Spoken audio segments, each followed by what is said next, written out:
Hello mga viewers, welcome to my channel. Everything under the sun. Meron naman tayong unboxing. I-share natin sa inyo para kung gusto nyo magkaroon din. Mamaya i-share natin yung saan ito natin nabili itong produkto.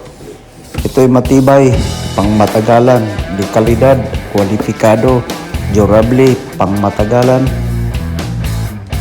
maangas at useful sa ating araw-araw na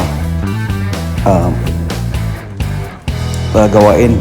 At ito po isang mug o tasa na gawa sa bakal. Ito i-share natin sa papakita natin para kung ano ang masasabi niyo dito, kasi ito ay magandang gawa ng Estados Unidos at yan may pangalan naka-engrave dyan o laser print.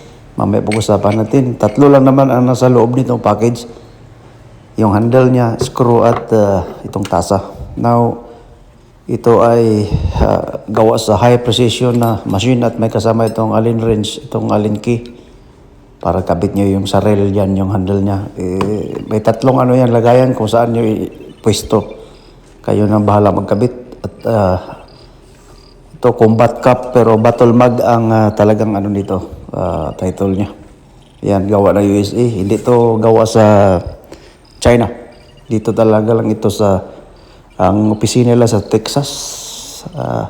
Online ko ito nabili kasi meron naman ako dating ganito sa Pilipinas. Pero mahirap dalhin yun kasi yung hawakan niya parang Armalite. Baka sabihin na dala tayo ng mga weapons. Pero ito ay disenyo lang na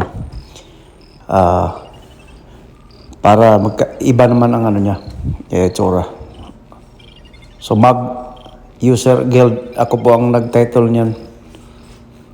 Yung acronym niya, ako ang nag-suggest yan. Kasi kung bibili ka nito online, pwede mo siyang i-customize, i-edit mo muna bago mo i-save, tsaka mo i-check out. At ito naman yung karton niya. Design na parang kahoy, pero ito karton lang.